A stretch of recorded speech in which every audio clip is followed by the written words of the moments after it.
If you're suffering, you are obligated, in a sense, to hold on to whatever rope someone throws you. Life can be meaningful enough to justify its suffering. You can tyrannize yourself into doing things, but I wouldn't recommend it. What I would recommend instead is that you ask yourself what you're willing to do. It's a really effective technique. It's like a meditative technique. That's when life is worthwhile.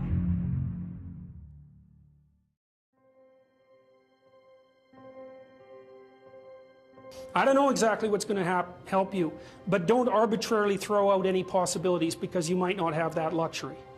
Antidepressants help a lot of people, and there are technical reasons why that's the case. If you're offered a gift by your society and it works, try it. I don't care what your presuppositions are. The time you see people who are suffering with depression, for example, there's a multitude of reasons, but I'll take one common reason. You could think about it as associated with the story of Peter Pan. Now, Peter Pan is someone who won't grow up, right?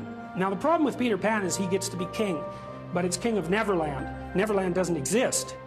So being king of nothing isn't that helpful.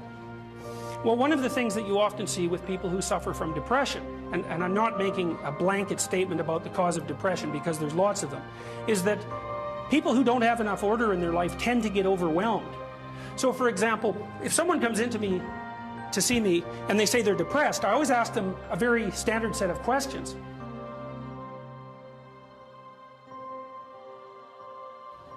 Do you have a job? If you don't have a job, you're really in trouble in our society. First of all, your biological rhythms tend to go off the rails right away because there's no reason to go to bed at any particular time and there's no reason to get up. And for many people, if they don't get up at the same time, they foul up the functioning of their circadian rhythms, and that's enough to make them depressed right off the bat, especially if they start napping during the afternoon. They also don't have a purpose. People aren't good without a purpose, and this isn't hypothesizing. We absolutely understand the circuitry that underlies positive emotion. When you're attending to something you're interested in and you're engaged in it, that's when you're alive. That's when life is worthwhile. It's so worthwhile that in those moments you don't even ask the question about it. The question itself goes away because the meaning that you're united with is so powerful that it can push back the adversity that would otherwise characterize life. Nietzsche said, the person who has a why can bear any how. We know how it works. Almost all the positive emotion that any of you are likely to experience in your life will not be a consequence of attaining things. It will be a consequence of seeing that things are working as you proceed towards a goal you value. That's completely different. And you need to know this because people are often stunned, for example. They finish their PhD thesis and their presupposition is that they're going to be elated for a month. And often instead they're actually depressed. And they think, oh, what the hell, I've been working on this for 7 years and I handed it in and what do I do now? And that's what depresses them, right? It's the what do I do now? Well, they're fine if they enjoyed it, pursuing the thing. As long as it was working out, they get a lot of enthusiasm and excitement out of that because that's how our nervous systems work. Most of your positive emotion is goal pursuit emotion. If you take drugs like cocaine or amphetamine, the reason they're enjoyable is because they turn on the systems that help you pursue goals. That's why people like them. So if you don't have a job, you got no structure, that's not good. Plus, you tend not to have a point. So you're overwhelmed by chaotic lack of structure and you don't have any positive emotion.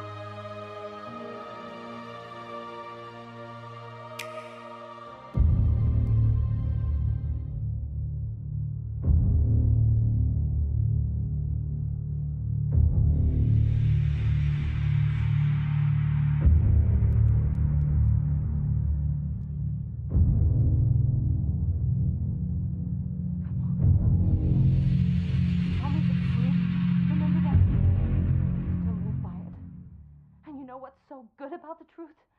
Everyone knows what it is, however long they've lived without it. Assuming you want to get better, there's usually something you can figure out that would constitute a step towards some sort of concrete goal. And my presumption, it's a behavioral presumption fundamentally, is that small accruing gains that repeat are unbelievably powerful. You can tyrannize yourself into doing things, but I wouldn't recommend it. What I would recommend instead is that you ask yourself what you're willing to do. It's a really effective technique. It's like a meditative technique. So, for example, You can get up in the morning and you can think, well, you know, I'd like to have a good day today, so I'd like to go to bed tonight without feeling guilty because I, you know, didn't do some things I said I was going to do, and I'd like to have kind of an interesting day. So you got to fulfill my responsibilities, and I want to, you know, enjoy the day. Then you can ask yourself, well, what would I have to do in order for that to happen that I would do?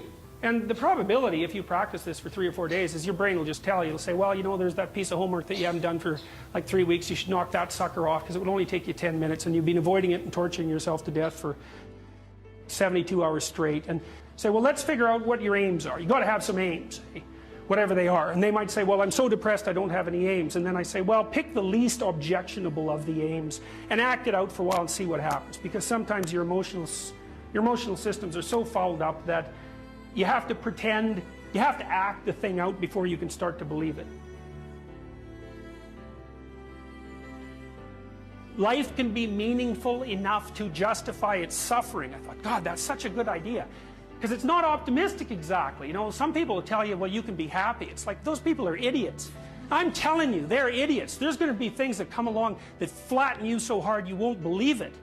And you're not happy then. And so if life is to be happy, well, in those situations, what are you doing? Why even live? But life isn't to be happy. If you're happy, you're bloody fortunate, and you should enjoy it. You should, because it's the grace of God, so to speak. People know when they're doing something meaningful. They can tell, so why the hell don't they do meaningful things all the time? It seems obvious. You could do it. I mean, it's hard, you know, because other people want you to do other things, and it's a struggle, but everything's a struggle. Oh, I get it. I see why. It took me about 10 years to figure this out. People have a choice. Choice number one, nothing you do means anything. Well, that's kind of a drag, right? It's the meaninglessness of life and all that, existential angst. You know, that's kind of a pain. But the upside of nothing that you do is meaningful is you don't have to do anything. You've got no responsibility. Now, you have to suffer because things are meaningless, but that's a small price to pay. The alternative is everything you do matters. Really. If you make a mistake, it's a real mistake. If you betray someone, you tilt the world a little more sharply towards evil rather than good. It matters what you do. Well, if you buy that, then you can have a meaningful life. But there's no mucking around. It means responsibility. It means that the decisions you make are important. It means that when you do something wrong, it's wrong. Well, do you want that?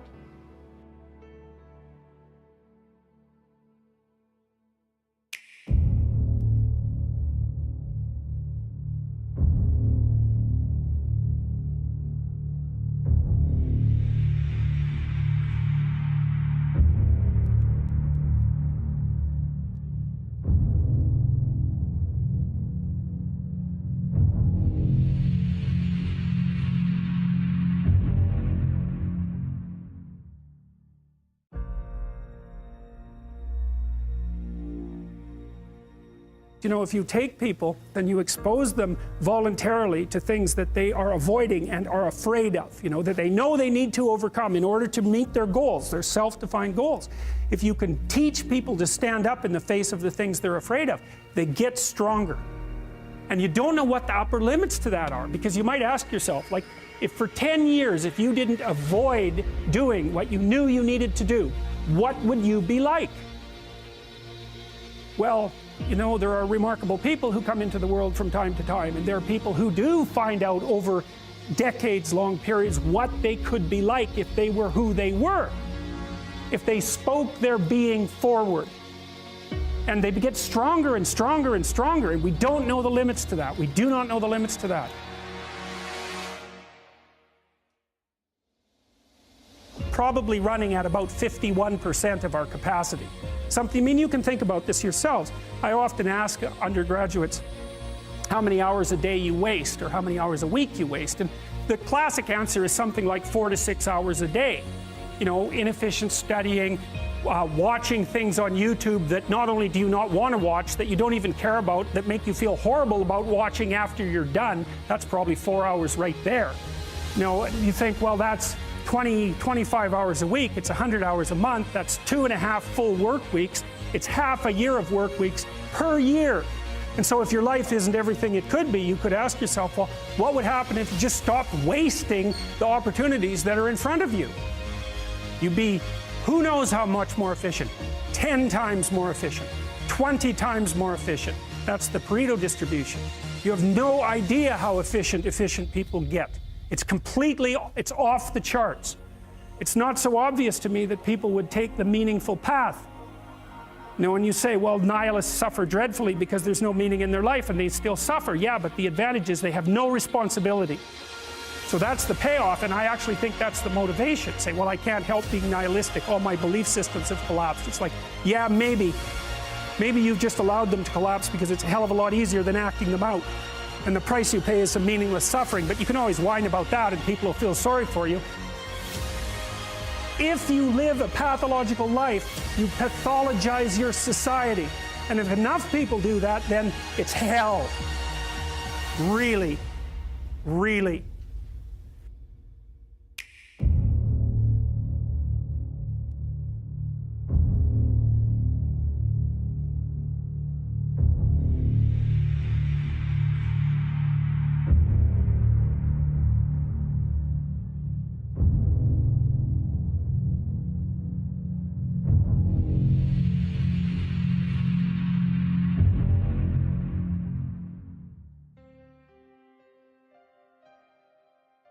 You're asked to outline the place you'd like to end up, which is your desired future, and also the place that you could end up if you let everything fall apart, is so that your anxiety chases you and your approach systems pull you forward. You're maximally motivated then.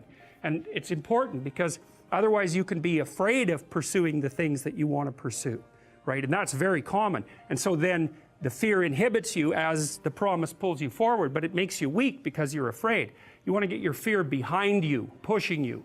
And so what you want to be is more afraid of not pursuing your goals than you are of pursuing them.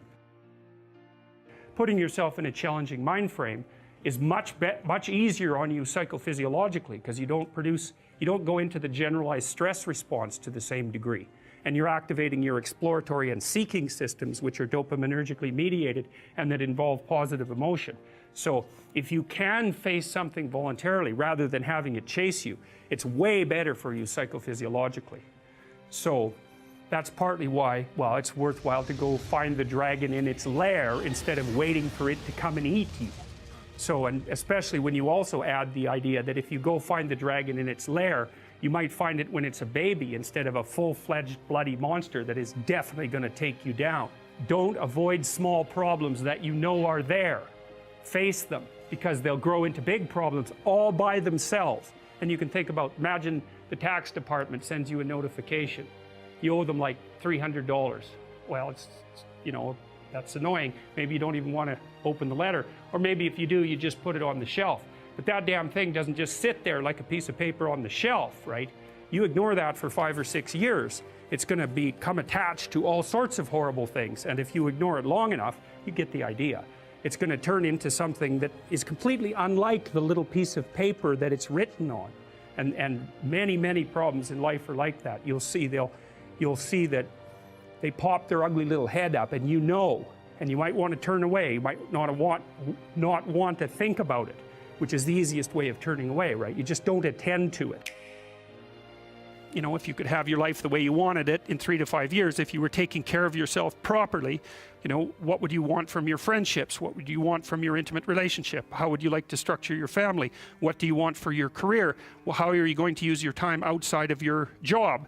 And how are you going to regulate your mental and physical health, and maybe also your drug and alcohol use? Because that's a good place to auger down, you know, because alcoholism, for example, wipes out, you know, 5 to 10% of people. So you want to keep that under control.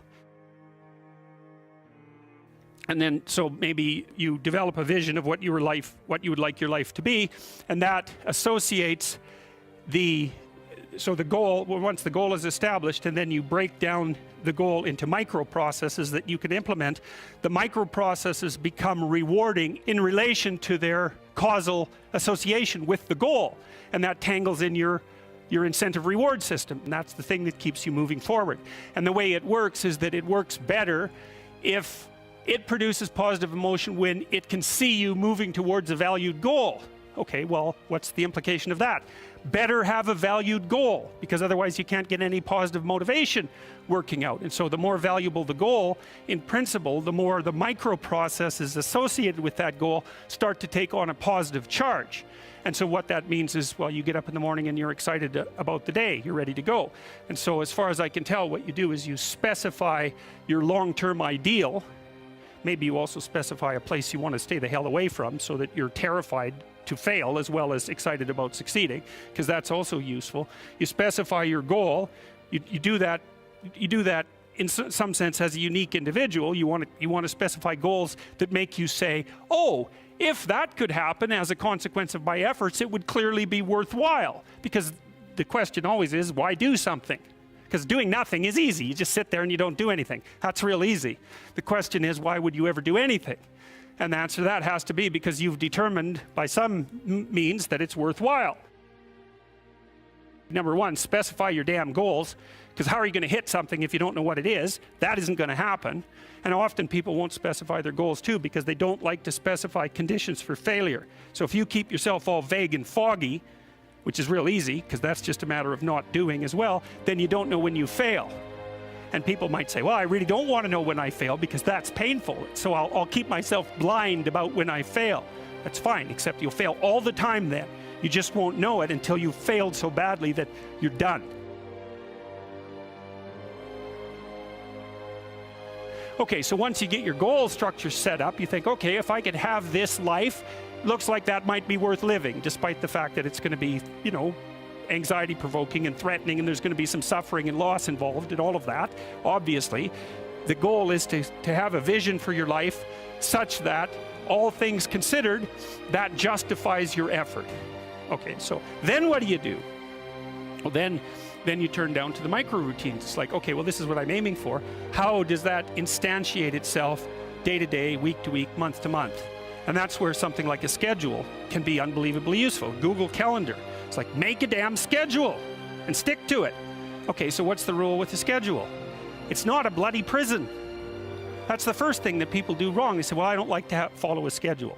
It's like, well, what kind of schedule are you setting up? Well, I have to do this, then I have to do this, then I have to do this, you know, and then I just go play video games, because who wants to do all these things that I have to do? It's like, wrong. Set the damn schedule up so that you have the day you want.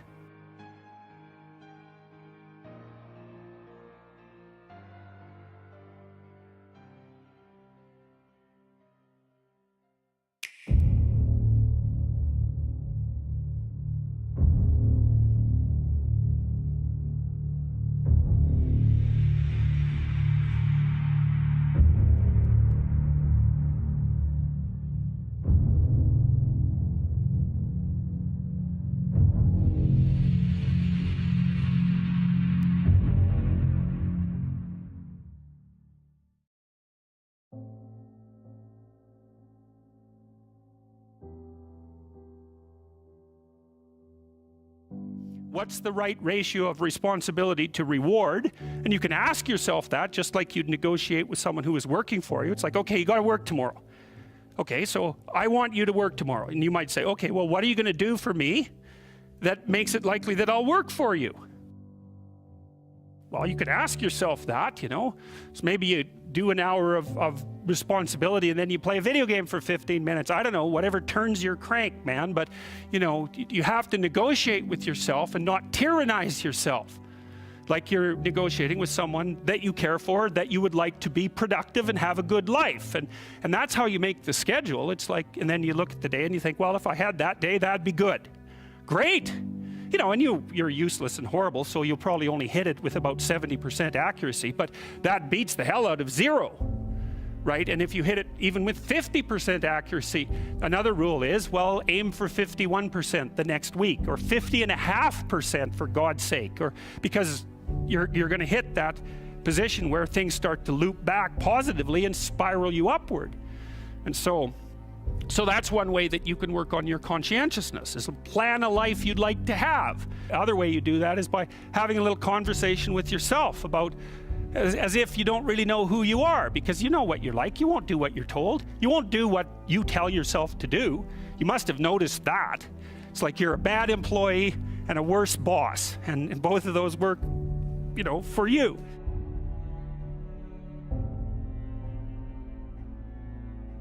You don't know what you want to do, and then when you tell yourself what to do, you don't do it anyways. You should fire yourself and find someone else to be. But you know, my point is that you have to understand that you're not your own servant, so to speak. You're someone that you have to negotiate with, and you're someone that you want to present the opportunity of having a good life to. And that's hard for people because they don't like themselves very much. So, you know, they're always like cracking the whip and then procrastinating, and cracking the whip and then procrastinating, and it's like, God, it's so boring and such a pathetic way of spending your time. And you know what that's like because you probably waste like 6 hours a day. And I think we did an economic calculation about that a while back, right? Your time's probably worth $50 an hour, something like that. I mean, you're not getting paid that now, but you're young, and so this is investment time, and what you do now is going to multiply its effects in the future. So let's say it's $50 an hour, which is perfectly reasonable. So if you waste 6 hours a day, and you are, then you're wasting about $2,000 a week, or about $100,000 a year. So like, go ahead, but that's what it's costing you every hour. And you need to know what your damn time is worth. So let's say it's not $50, it's 30. Whatever, maybe it's 100, it's somewhere in that range.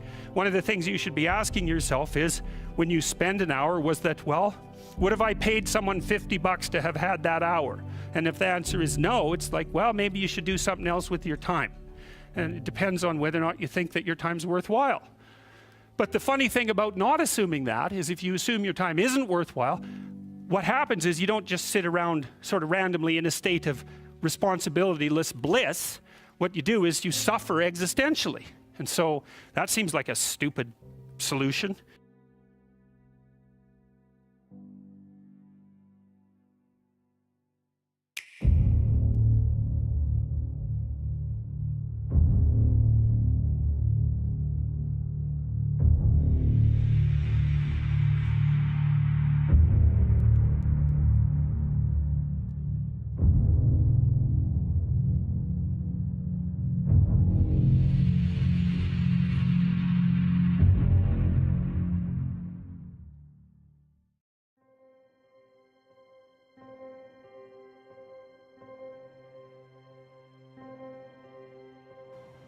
Imagine someone that you treat well, that you love.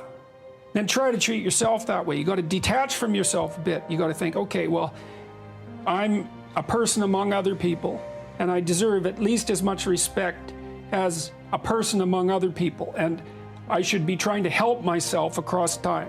And instead of being self-contemptuous and self-destructive, I need to take care of myself as if I'm potentially valuable, and to lay out my life that way. And so that's what that chapter is about. And it's hard for people, you know. They don't take care of themselves as well as they should. And I don't mean, you know, take care of yourself. I mean, that isn't what I mean. It's like, it's not a moralistic attack. It's like, it's an encouragement to give yourself a bit of the benefit of the doubt. Take care of your room, take care of your things, like have some respect for yourself. It's like there is a lot of potential within you, and there's many things that you can do, and you're necessary more than you think to the unfolding of things. Like, if you make a bunch of bad decisions, things get worse, not just for you, like things get worse. And so it matters what you do, and so part of what you do is you want to treat yourself as if what you do matters. And so you want to have some respect for yourself.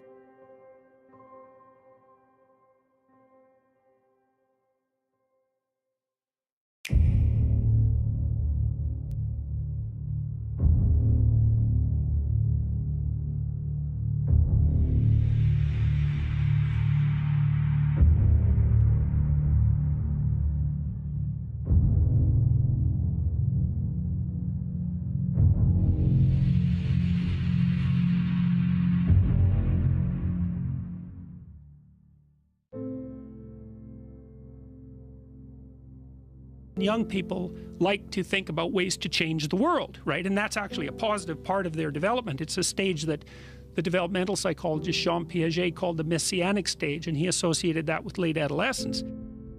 While young people want to change the world, the problem is that that's been harnessed into attempts to change other people. But that isn't what you should do. If you want to change the world, you should change yourself. in the sense that Alexander Solzhenitsyn said when he analyzed the Soviet Union. He said, don't be thinking that the line that divides good from evil runs down a political spectrum or countries or something like that. It runs down, right down the middle of your soul. And if you want to sort out the world, then what you do is you sort yourself out. It's a serious business. They say it's more difficult to rule yourself than to rule a city, because you're complicated and there are horrible monsters inside of you that need to be tamed and to be brought into alignment and submission so that you can be a powerful and useful person. And instead of rushing out there to change the world by changing other bad people, that they should look inward and sort themselves out properly. And if you have a memory that's more than 18 months old, approximately, and when you pull that memory up to mind, if you still have an emotional reaction, that means you haven't fully articulated the memory. You haven't analyzed it causally. You haven't freed yourself from its grasp, and you're carrying it like a weight. And your brain responds to that. Like the more weight you're carrying like that, more baggage, let's say, the more of the stress hormone cortisol your brain produces. And cortisol makes you old. Divide your life up into 6 epochs. And then divide each of those, that might be, say, birth to kindergarten, and then maybe elementary school, and then maybe junior high school, however you want to do it. And then to write about the emotionally significant events in each of those epochs, and then to describe their effects on you, and then to analyze how you did in those situations, what you might have done differently, what you might do differently in the future, to straighten out your past.